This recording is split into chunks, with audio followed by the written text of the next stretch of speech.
Well, the results are in from the Fed meeting, and it wasn't great for the markets, unfortunately. So, hey guys, Rick Harter here, your Mountains to Sound mortgage guide. So, giving you a pretty important update on kind of the course of interest rates, both short term and also projected for next year as well.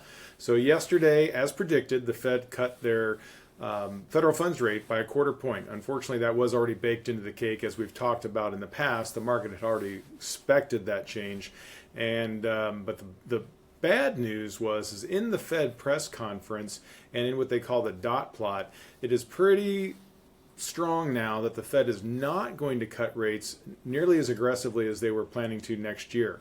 So 2025 was originally looking at 100 basis points or a 1% drop in the federal funds rate. They have now reduced that to 0.5 or possibly 0.25, so only a quarter or maybe a half a cut rate next year. And as a result, that created a big sell-off in the bond market yesterday, and we've seen a pretty big spike in interest rates, not only in the last 2 trading days, but if you go back over the last week, it's been pretty ugly. So first thing to share with you here is this is your NAR economist, Lawrence Yun. Instant reaction to the federal funds rate. Again, despite the cuts to short-term interest rates by Federal Reserve, mortgage rates have largely refused to budge. We, of course, all know that is true. And again, more Fed rates in 2025 now are being taken off the table. So that's not always in our best interest. Now, the one thing that we have seen is now that, again, it's been almost 2 years where interest rates have been over 6%.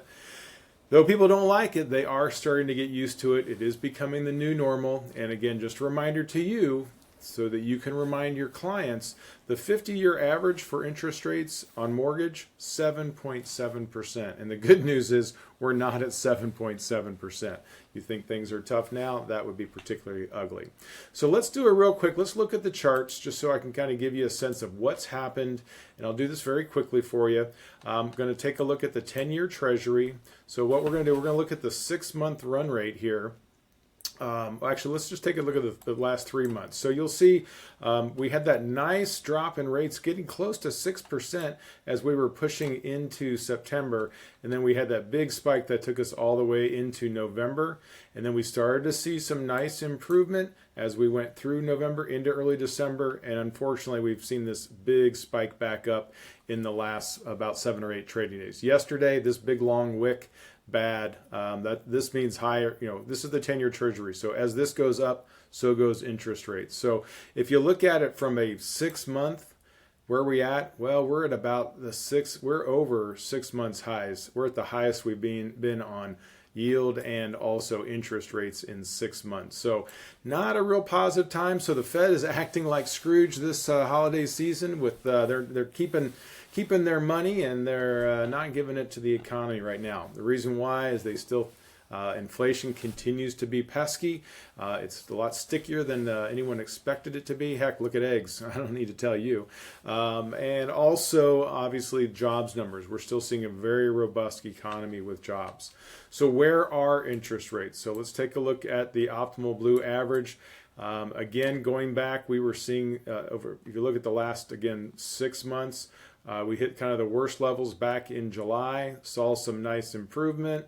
Things started to go back up to on the high side. We were getting back down to about 6.5% here just about a week, 10 days ago, which was really nice.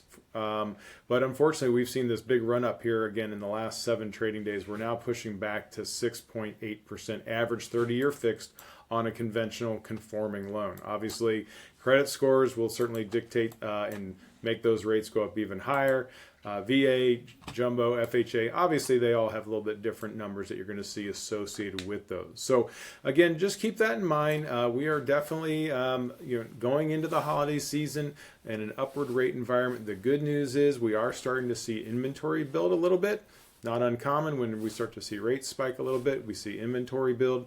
So the bottom line is the conversation with your clients is this upward tick in rate and the seasonal slowdown, it's really a great time to be able to negotiate with a seller on certain properties. Obviously, I always say the shiny penny everybody always wants, but on a lot of properties that maybe have been sitting around a little while, there's going to be a real great opportunity over the next couple of weeks to take advantage of potentially less shoppers because of the holiday season. Okay, guys, hey, there's your update. I hope you guys are having a great holiday season. Last thing I want to share is my family. Hey, thank you so much, as always, for your continued support of me and my family. Merry Christmas to all of you, and looking forward to a fantastic 2025. Take care.